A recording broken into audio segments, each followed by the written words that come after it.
ബാംഗ്ലൂരിൽ പഠിക്കാൻ പോയ എൻ്റെ ചങ്ക്. അമ്മേ ഇനി ഞാൻ പോട്ടെ, ബസ് വരാൻ സമയമായി. പോയിട്ട് വാ, എന്നിട്ട് വലിയ ആളായല്ല വേണ്ട കേട്ടോ.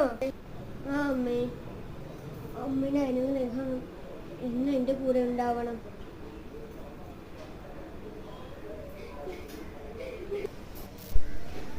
കഴിഞ്ഞ് തിരിച്ചു വരുമ്പോൾ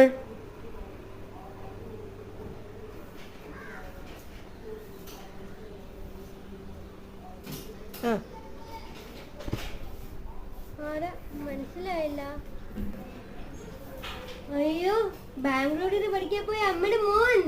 അയ്യോ, ഉണ്ണി ഇവിടെ ഇല്ല, അവളിപ്പോ ബാംഗ്ലൂരിൽ തന്നെയാ. അയ്യോ അമ്മേ, ഞാനാ ഉണ്ണി. ഉണ്ണി അമ്മേ. അയ്യോ